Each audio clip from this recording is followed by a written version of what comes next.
For those of you who don't follow Godzilla Media on social media, maybe you're not on Twitter, Facebook, Instagram, and more, this announcement is just for you. Happy to tell you that Levack and Goz is back. That's right, the show you may be most familiar with me from my career.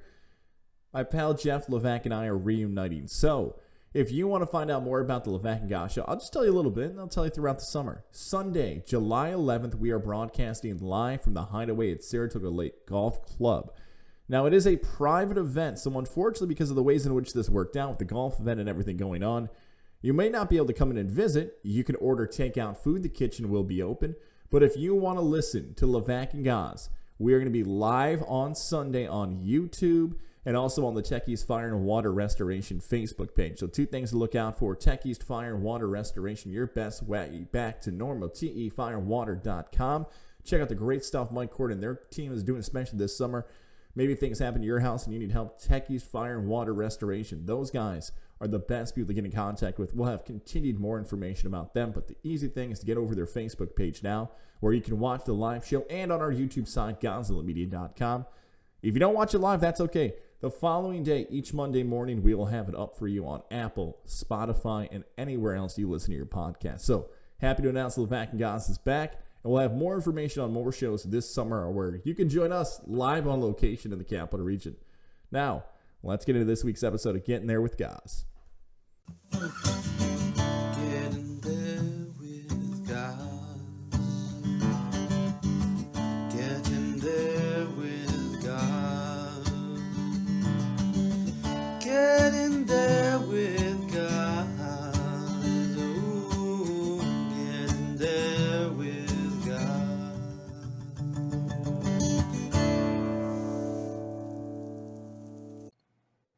Another episode here of Getting There with Goz, where we're talking about the career journeys of media members, coaches, athletes, business owners, and more. Now, Albany sports fans, Capital Region fans are probably going to recognize the voice before they recognize the face of this guy. He is Mike Falvo. He has become one of the true voices at live sporting events here in the Capital Region. But before we figure out how that voice has become known here in the 518, we got to start at the beginning. Like 6, 7, 8 years old, when you're a kid, what did you want to be as a kid? And was it the same dream job you wanted when you were 18 years old?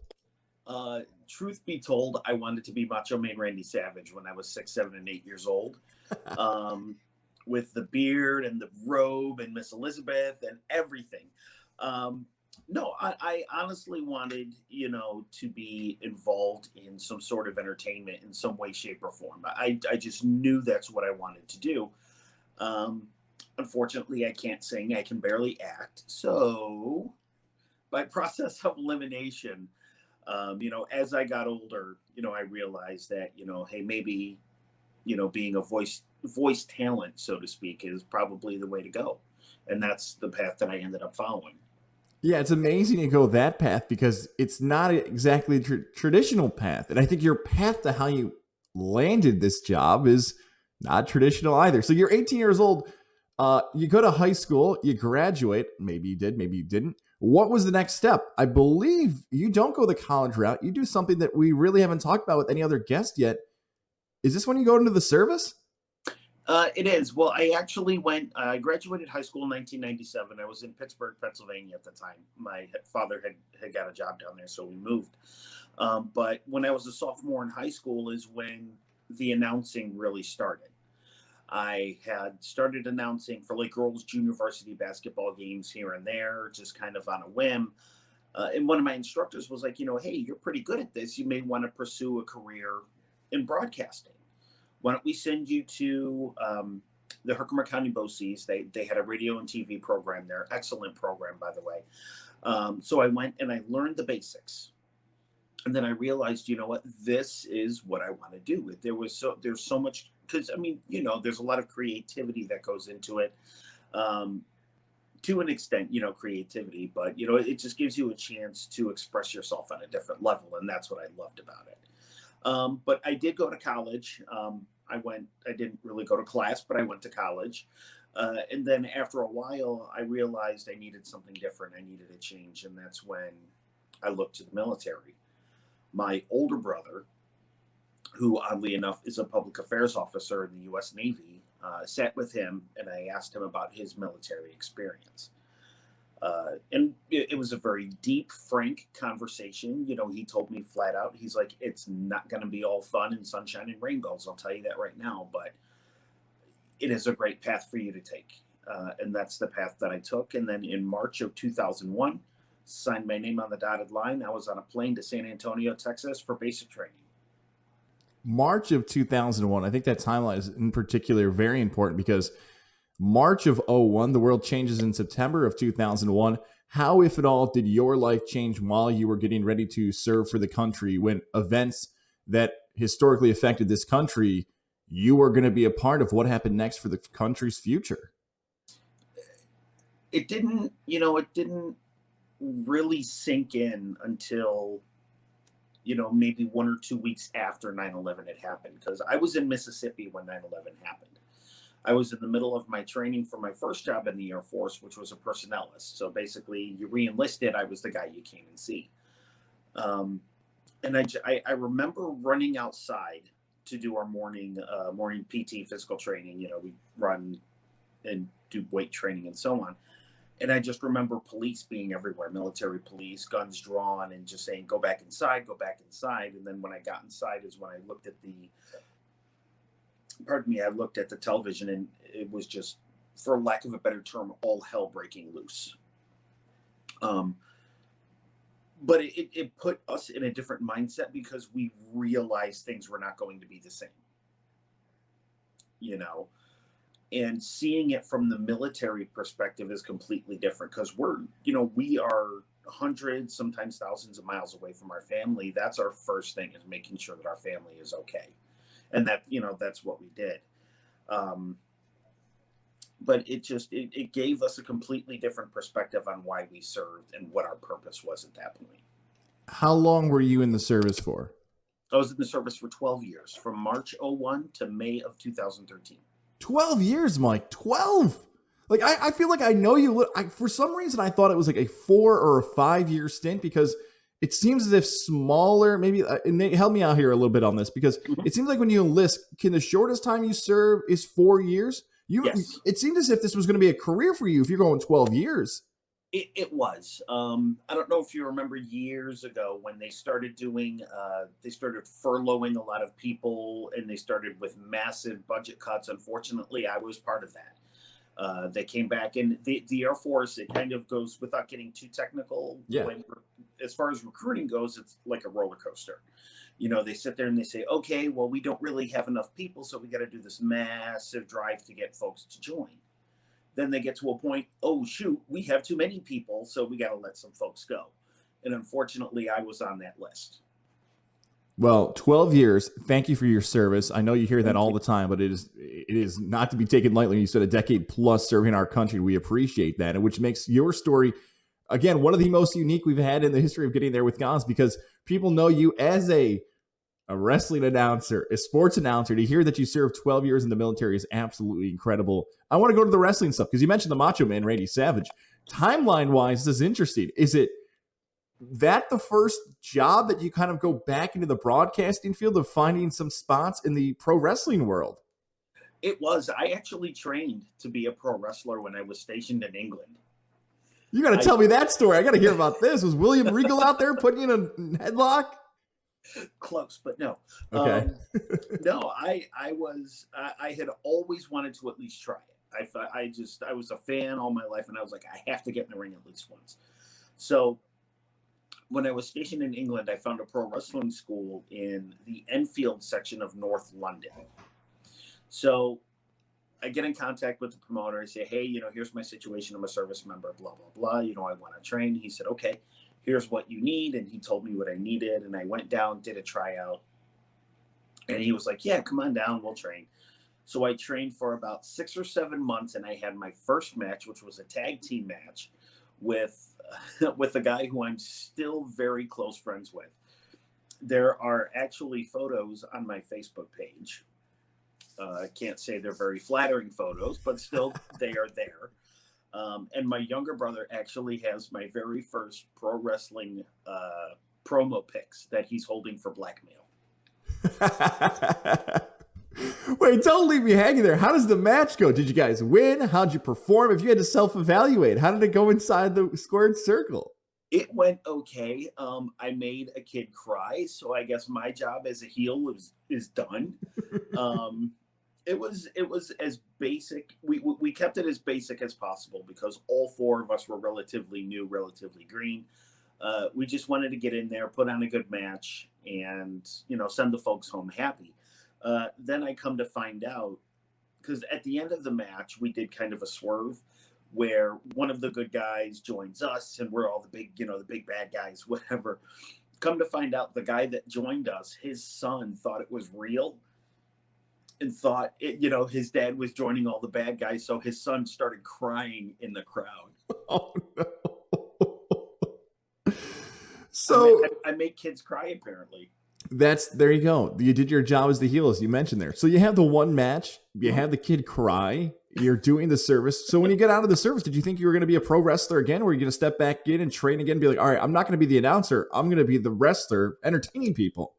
I wanted to. I really did. But when I got out of the service, I moved to Phoenix, Arizona, and I worked for a TV news station out there as a multimedia journalist. So I was a guy driving the truck with the big satellite on it and all that other stuff. And it was really tough for me to train, even in the service, because I was being deployed to so many overseas locations, or not deployed. I would be stationed at different overseas locations. For example, I went from England to Lodges Field in Portugal, in the Azores, I should say, from the Azores to Texas. And I did have a chance to train a little bit in Texas. And then from Texas to Korea for the second time, and then to Japan. And then I finished my career in Japan. So it was really tough to be able to train. When I got back here to New York, I made the conscious decision. I said, you know what? I want to get back into the wrestling business. I'd been away from it for too long and I just missed it. So I reached out to a couple local promotions and one bit and said, you know what? We'll take a chance on this guy. Let's do it. And that's when I started moving back into the pro wrestling announcer backstage role. So I've been doing a lot more backstage than I have in the ring, and it's really helped me understand the business and what goes into putting on, not just a pro wrestling match, but an entire event as a whole. Let's go backpedal a little bit here, because you mentioned the first media job was in Phoenix. What was the transition? Was it Phoenix straight to New York? It was, it was about a year in Phoenix working for KPNX Channel 12 News, the number 12 market in the country. So I was like going from a small public affairs office in Okinawa, Japan, to interviewing Jim McMahon in his home. And it was a trip because, you walk into the house and there's Super Bowl trophies and Chicago Bears Super Bowl rings. And it was just nuts when, just a month before I was eating sushi at a Japanese sushi house on Okinawa. So it was the transition from styles was different, but just the experiences just blew my mind. Crazy, man. So you end up in New York. You're getting the pro wrestling feet wet again, which is amazing. Now, you do pick up another full-time job. You're doing something different as well. With this pro wrestling situation going on, well, I think for some people who may not know, the independence is the best way to describe this. What did you have the most fun doing and continue to do in the independence? Because some people may listen, you may just think of pro wrestling as the WWE or don't even know what AEW is. Kind of explain a little bit like what an independent wrestling promotion is. Right. An independent wrestling promotion is one of, we say they're not one of the big two or the big, I guess you could say, well, there's four now but there's a lot of larger independent companies. But an independent wrestling company is like your local wrestling promotion. Like right now I'm in Utica. I'm actually at my mother's house right now. But here in Utica, there would be a local group of folks that may get a wrestling ring and put on a sanctioned show. That's independent wrestling. You look at companies like GCW is a great example, Game Changer Wrestling. They're more on the extreme side, but still they're not a company that's owned or run by an AEW, by a WWE or Impact Wrestling or New Japan Pro Wrestling. But it's really best to describe it as like a great place to see some young local talent. guys and girls that work their butts off to get in the ring and really just enjoy themselves and put on a show for the folks at home. It's very family friendly. Any chance you get, you should definitely check it out. I highly suggest it. And even though you work with some maybe not bigger names at this point in their careers, they're working their way up. I guess for a sports comparison, maybe the minor leagues, and they're looking for their big break. You have run into names that people may be familiar with. I know the one you and I talked about years ago who's actually a Syracuse guy, is Muhammad Hassan, who I hope one day will be a guest on this podcast, because you want to talk about a story to tell. He's got a story to tell. So you have run into throughout your career people who have maybe become even more household names throughout their careers as well. Yep, I've worked alongside Jake the Snake Roberts, the franchise Shane Douglas, badass Billy Gunn, like you mentioned, Muhammad Hassan, who is a fantastic guy in and out of the ring. Having the opportunity to sit in the backstage with him and just pick his brain was fantastic, as he was very open about his career, the way things ended with the WWE, which in my opinion was just awful. And if you haven't read his story, I really see it's a great read. It's a very interesting story. But I've worked with some guys that have gone from independents that are now in AEW. I don't know if the name Sonny Kiss is familiar. Yeah, he's wrestled in upstate New York quite a bit. Jordan Grace, who's very popular with Impact Wrestling. Deanna Perrazzo, I've worked with. Just a lot of great talent, and it blows my mind, like all the people I've had the chance to work with. A great success story with all these people coming through. You getting to rub elbows with these people and watch the success they have in more of a national level. So you're doing the wrestling thing. You've got a job that's paying the bills in New York. You're in the Empire State. And then this arena football team comes, the Albany Empire, which for those who aren't from the capital region, the indoor football fan base here is strong, to say the least. People really care about the team. And positions were being filled, and especially in arena football, we're talking about. The atmosphere in a game is one of the most important parts of it. This is arguably, I'll say it for you, one of the more intense and important jobs that involves this franchise. Take us through the process of how you ended up becoming the voice, the in-arena voice of the Albany Empire football franchise. I heard that the team was coming, and my wife said to me, she said, well, why don't you look to see how, if they're hiring, because I had always wanted to work in sports in some way, shape, or form. And so I'm looking, nothing really jumped out. And then I saw in-game host, and I said, okay, let me keep going. And there it was, PA announcer. And I thought about it for a second. I was like, well, would I be good enough? And, those thoughts start swirling in your head. And I said to my wife, she's like, you know what? You never know if you don't apply. At least apply, and if they say no, move on. So I applied. A couple of weeks later, I get an email back. Hey, we read your information. We'd like you to come in. So I came in for 2 rounds of tryouts, both at the Times Union Center, both with George, and Sarah was working there at the time. And my first interaction with George was interesting because he has so much energy with what he's doing, and the way he explains things is fantastic, and I love it. But, at the same time, the nerves were starting to rack up, and I went in there. I grabbed the microphone, and I did what I do best. And then George called me up a few weeks later, said, congratulations, you got the job, and the rest was history. Yeah, let's go back a little bit, because I think some people hearing this are like, wait a second. What is an audition for a PA voice like? Are you in an empty Times Union Center? Is George just staring at you, waiting on every word? Are there other people? Because, I have an idea of what a radio audition might be, or a TV audition. I truly don't know, what goes into a public address in-game voice audition. Well, you walk in. Well, at least this is how it was for me. You walk into the main office, and there was George Manius, who was the COO of the team at the time, and then Sarah Biancasino, if I say her name wrong, I sincerely apologize. She was the head of game day operations, so she was in charge of making sure that everything that happens on game day goes as planned. And so I walk in, I interview with them really briefly, and they hand me a script, and they say, okay, we're going to go to the arena, and they give me my instructions. They put on a headset, and they give me instructions in the headset. So Sarah would be off on one side of the arena giving me instructions, and it is an empty arena. But you look up in the distance and you see 4 people sitting in seats. And I kind of knew they were conducting the audition. So I get up there, they give me a script, and they say, okay, you're going to read this, this, this, and this. So I read those. And then they say, okay, now you have this situation. It's 4th and 1, 2 seconds left. The other team is driving. You have to pump the crowd up. What do you do? And that was my job. I had to pretend like I was trying to pump up 13,000 people. So I went through, did that. And it for me, it wasn't really nerve-wracking.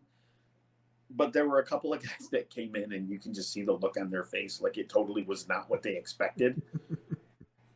But it was a good audition. I mean, it was great. It was a great experience, and it all worked out. Let's go to that first game when the Albany Empire kickoff, where touchdown Eddie Brown is there, Antonio Brown is there. It is a sold-out Times Union Center for the first time in about 10 years plus. Mm-hmm. Arena football is back inside the Times Union Center. It is I don't think it's overstating this because you and I are both a part of this, an historic moment in Albany sports history the last 25 years. And your job, I feel like I compare it to like a long snapper or a center in football, a catcher throwing the ball back to the pitcher, an offensive lineman. What I mean by that is that people won't notice unless you screw up. And I think you know what I mean by that, where it's like, oh, I love this PA guy. He's the best. I love this public address, this in-game host. Oh, I think he slipped up. And then they turn to their buddies, and you never want that to happen. Right. Look, an athlete taking the field, if they drop a pass, if they drop an interception, that's a part of the game. That happens. But there is something about your job where it almost feels like you're on an island, and somewhere in your head, you're like, I better get this right. I better get this right. Maybe I'm just assuming how it feels, but take us through it. What was that emotion like for you as you prepped to hear your voice in a sold-out arena when the Albany Empire football team came back? It was nothing like I expected. Like I said to myself, all right, I'm going to be calm, cool, collected. I'm going to go in there. I'm going to knock it out of the park. You sit down and you know in your head what you're supposed to do because you do run-throughs and you practice. And a lot of athletes will tell you, you know what you're supposed to do.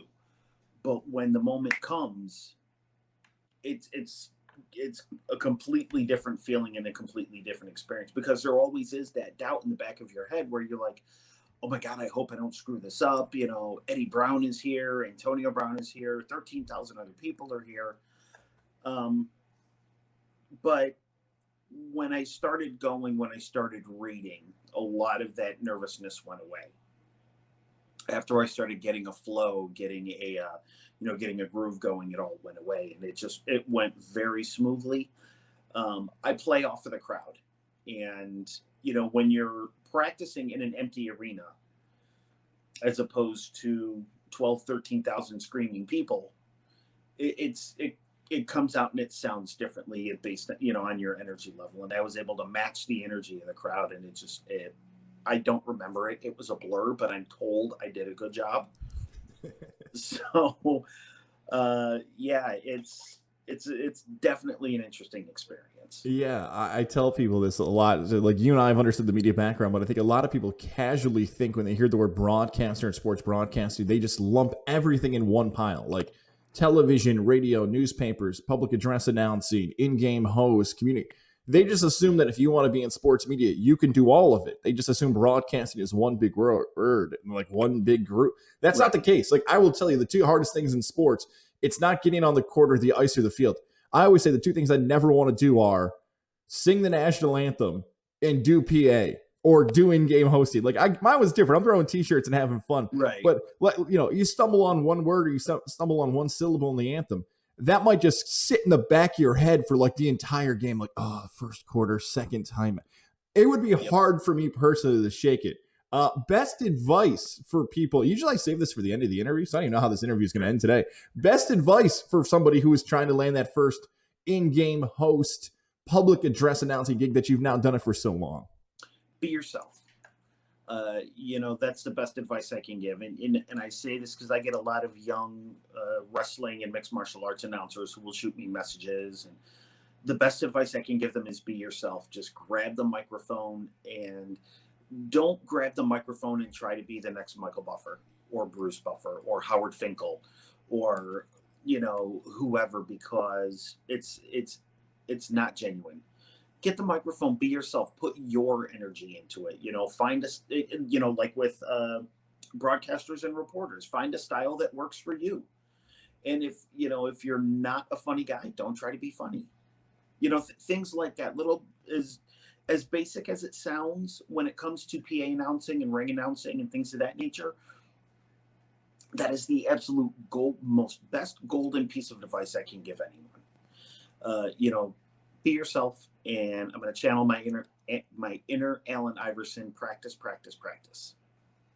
I love it, man. Now, some people are kind of discouraged because they know you from the Albany Empire. The Albany Empire does come back, but you are now taking on a different role here locally. Mm-hmm. Take us through kind of when you found out the Albany Empire was going to end, and now how in a few months from now, this is official, everyone knows this now, you are the new voice of the Albany Firewolves of the Indoor Lacrosse League and all the things that are happening now. Yep. Funny story about finding out that the Albany Empire were ending when the AFL was closing up shop. An hour before that, I had gotten an email to go try out for the Harlem Globetrotters. Wow. To be a PA announcer for the Harlem Globetrotters. And I literally had sent my wife a message and said, "Oh my God, I got this message," and so on and so on. And she goes, "You may want to check your Facebook timeline." So I looked, and there was the news story from the Times-Union saying that the league was folding. And I was like, I went from the highest of highs to the biggest kick in the... Yeah. So fast forward to the Albany Firewolves, I had heard that they were coming around. And, one of the first things I did was I sent George a message. I said, "Hey, George, if I would love the opportunity to come work for you guys again. I understand if I have to audition," and so on and so on. And he got back to me and said, "Yes, we're going to do auditions." And so I waited. And then, not long after that, he sent me another message. He's like, "Hey, are you available for a phone call tomorrow?" "Oh, yeah, sure." So he called me and he's like, "You're my guy. I want you back. Come on back." And so on. I was like, absolutely, no question. So you're doing Albany Firewolves. It's box lacrosse. It's indoor lacrosse. It feels like it's going to be a unique challenge for you unless you've had experience in the past doing this. This is going to be something different for your career. I announced for Albany men's lacrosse, so I have a good understanding of announcing for lacrosse, just not box lacrosse. I've always been interested in it. I've seen it on TV. It looks exciting. It looks fun. And that's what I love. I love being in environments where everything is exciting, it's fun, and I try to get the crowd involved. So I think it's going to be a great opportunity for me, but also to bring back box lacrosse to Albany and get folks, get that energy leveled up and get folks ready for what they're about to experience. An exciting few months on the way for Capital Region Sports, and Mike Falvo is going to be the voice you hear. This is a true story, by the way. So I have two friends from back in Syracuse who are getting ready to have a baby in about 2 weeks, and they said, what'd be really cool is if we had Bruce Buffer introduce the baby's birth. And I'm thinking in my head, I got to call Mike Falvo because I feel like this is going to be like a thing in the future. So promote your social media handles if people want these type of requests, if they want you to do weddings. I think you should be on Cameo at some point, unsolicited professional advice. I would like to see a Mike Falvo cameo and see if that starts opening up. So shoot out all the social media stuff, and then I'll pressure you to join Cameo at one point. I would absolutely love to announce someone's birth, but I think it would be awkward if I were standing in a an emergency room in my blue jacket and tie. But I'll do it. Hey, you can find me at Mike A. Falvo across all social media: Twitter, Facebook, Instagram. I have a professional page, Mike Falvo Professional Ring Announcer. So please find it. Give me a like, a follow, share, what have you. I also do a lot of work with the International Pro Wrestling Hall of Fame, in which we have a massive event coming to the Capital Region at the end of August 27th, 28th, and 29th. August 27th is it's called Inaugural Ball, which is going to be our live event that kicks off the entire weekend that really celebrates pro wrestling. 30-man battle royal. We have WWE Hall of Famers that are slated to show up and a few surprises. So You can find tickets for that on the International Pro Wrestling Hall of Fame website. I am all for doing birthdays, doing cameos, wishing someone a happy birthday. Hell, you want to quit your job? I will help you quit your job. I love it, man. If you want to break up with your significant other, I'll make it sound as much of as a big event as possible. I don't condone that, by the way, but I'm just saying I'll help you. I will be doing my best once I hit the end button on this interview to recruit you to do a few things on Godzilla Media's side as well. Thank you so much for carving out some time with me. Again, this is airing the day after the 4th of July. Thank you for your service and everything you've done for this country. And the Capital Region sports fans and the pro wrestling fans appreciate what's coming for the rest of 2021. My friend Mike Falvo, I appreciate you spending some time with us, man. We'll be talking again soon. Absolutely. Thanks for having me.